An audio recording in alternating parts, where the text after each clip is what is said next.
Depuis quelques années, les microbrasseries sont omniprésentes dans le paysage québécois. Je pense qu'on en sait quelque chose dans la région. Pratiquement chaque ville a sa microbrasserie. Par contre, Maude, on se demande maintenant combien d'entre elles vont survivre à la crise. Oui, parce que pour les 250 microbrasseries du Québec, eh bien, il y en a 60 qui ont moins de 5 ans. Et souvent, bien, les entrepreneurs ont mis les économies de leur vie dans ce projet. Alors, la situation est difficile pour eux. Une des mesures qui pourrait les aider, c'est de pouvoir livrer à domicile leurs produits, donc leur bière de microbrasserie. C'est ce que pense notamment le propriétaire de la microbrasserie La Pêcheresse à La Tuque. C'est curieux parce qu'actuellement, la Régie des alcools permet, par exemple, à un vigneron de le faire, permet à des microbrasseries qui vendent également des repas de le faire, mais pour ceux qui ne font que vendre les bouteilles et les canettes de bière de microbrasserie, bien, c'est impossible de livrer à domicile, ce que déplore M. Ayotte de la microbrasserie La Pêcheresse.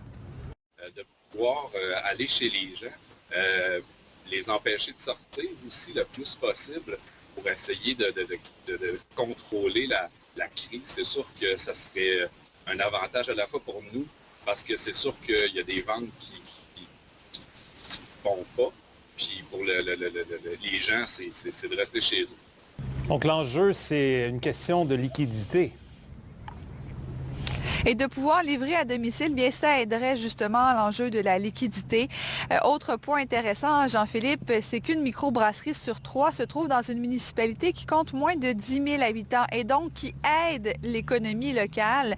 Bon, on parlait de La Tuque, mais on peut également nommer la microbrasserie Le Presbytère à Saint-Stanislas, d'autres également ailleurs au Québec, en Gaspésie, par exemple. Et donc, il faut aussi penser à l'économie régionale qu'aident finalement ces commerces. Voici la directrice générale de leur association.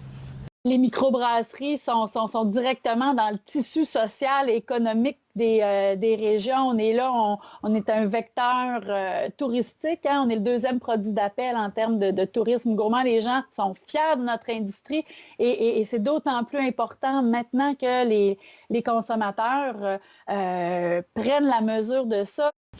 Le secteur des microbrasseries, c'est quand même 5 000 emplois directs au Québec et à l'heure actuelle, on estime que 80 % de ces travailleurs ont été mis à pied. Merci, Maude.